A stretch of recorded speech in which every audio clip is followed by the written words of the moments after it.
மக்களின் captain Shreyas Iyer era begins. There will be only one lion, and even if it is single, it will be the king of jungle. दुनिया को झुकाते हैं मैं और मेरे भाई, रात भी कांप जाती है देखे परछाई.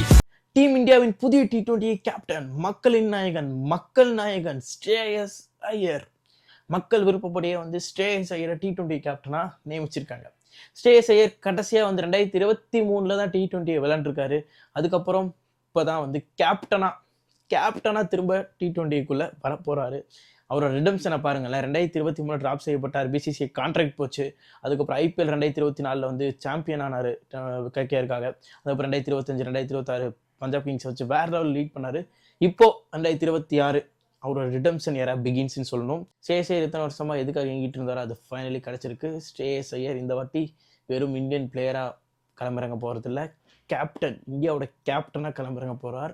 T20 கேப்டன் ஸ்ரேயஸ் ஐயர் எப்படி பண்றாருன்னு பார்ப்போம். எப்படி சிறப்பாக தான் பண்ணுவார். அவரோட ஃபார்மும் சூப்பராக இருக்கு.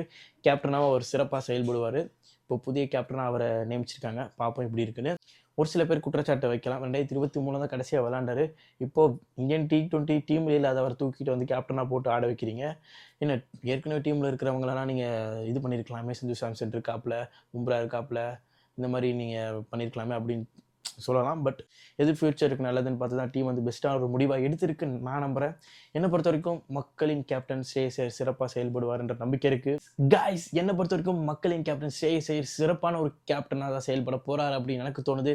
நீங்கள் நினைக்கிறீங்க ஸ்ரேயஸ் ஐயர் இந்தியாவோட T20 கேப்டனாக போட்டது நல்ல மூவா இல்லை பேட் மூவா, ஒரு கேப்டன்சி எப்படி இருக்க போகுது அப்படின்னு நீங்கள் நினைக்கிறீங்கிறத மறக்காம கமெண்ட் பாக்ஸில் கமெண்ட் பண்ணுங்க. அதே மாதிரி இன்ட்ரெஸ்டிங்கான வீடியோவுக்கு நம்ம பேஜை மறக்காமல் ஃபாலோ பண்ணிக்கோங்க.